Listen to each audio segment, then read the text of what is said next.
నమస్తే, welcome to CTV news. Hanumakonda జిల్లా ఐనవోలు మండలంలోని లింగమురిగూడెం గ్రామంలో ప్రజలకు ప్రభుత్వం ద్వారా మౌలిక వసతులు కల్పిస్తూ ప్రజాపాలన, త్రాగునీరు, పారిశుద్ధ్యం, వీధి లైట్లు, చెత్త సేకరణ, పౌర సేవలు చురుకుగా సాగుతుందని కార్యదర్శి రాష్ట్ర యూనియన్ సి మెంబర్ ఎండి రఫీఫ్ అన్నారు. ఈ మాట్లాడుతూ ప్రస్తుతం రాష్ట్రంలో సర్పంచుల పాలన ముగిసిన తర్వాత ప్రత్యేక అధికారుల పర్యవేక్షణలో కార్యదర్శులు విధులు నిర్వహిస్తూ ప్రజలకు సేవలు అందిస్తున్నారని తెలిపారు. గత 9 నెలలుగా బిల్లులు రాక కార్యదర్శులు చాలా అవస్థలు పడుతున్నారని తెలిపారు. ప్రభుత్వం స్పందించి బిల్లులు సకాలంలో అందించి కార్యదర్శులను ఆదుకోవాలని కోరారు.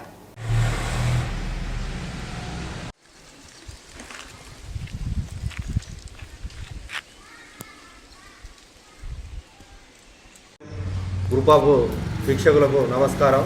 నా పేరు మహమ్మద్ రఫీ. నేను స్టేట్ పంచాయతీరాజ్ సంఘం అసోసియేట్ అధ్యక్షులను. ఇప్పుడు ప్రస్తుత సమస్య ఏమిటంటే పంచాయతీ కార్యదర్శులకు గ్రామ పంచాయతీలో ప్రత్యేక అధికారి పాలన నడుస్తున్నది. ఈ ప్రత్యేక అధికారి పాలనలో పంచాయతీ కార్యదర్శులు చాలా ఇబ్బందులకు గురవుతున్నారు. పంచాయతీ కార్యదర్శులకు విధులు ఉన్నాయి కానీ నిధులు లేవు. గత సంవత్సర కాలం నుండి ప్రత్యేక అధికారి పాలన నడుస్తున్నది. సర్పంచులు లేకుండా కూడా పంచాయతీ కార్యదర్శులు ఎక్కడ కూడా తమ విధుల నిర్వహణలో అలసత్వం వహించడం లేదు. గ్రామాల్లో మెరుగైన పరిపాలన అందించడంలో ముందంజలో ఉన్నారు మా పంచాయతీ కార్యదర్శులకు. అట్టి పంచాయతీ కార్యదర్శులందరికీ నా శుభాకాంక్షలు ఈ కార్యక్రమంలో. అలాగే ప్రభుత్వ దృష్టికి తీసుకుపోయేది ఏమనగా, గత సంవత్సర కాలం నుండి పంచాయతీ కార్యదర్శులు వారి విధి నిర్వహణలో కొంత ఖర్చు చేయడం జరిగింది. అట్టికి సంబంధించి చెక్కులు అన్నీ ట్రెజరీలో ఆగిపోయి ఉండడం జరిగింది. అట్టి ఖర్చులు రిలీజ్ చేసినట్లయితే పంచాయతీ కార్యదర్శులకు కొంత ఉపశమనం కలుగుతుంది. అలాగే రోజువారీ పరిపాలనలో పంచాయతీ కార్యదర్శులు వివిధ రకాల విధులు నిర్వర్తిస్తున్నారు.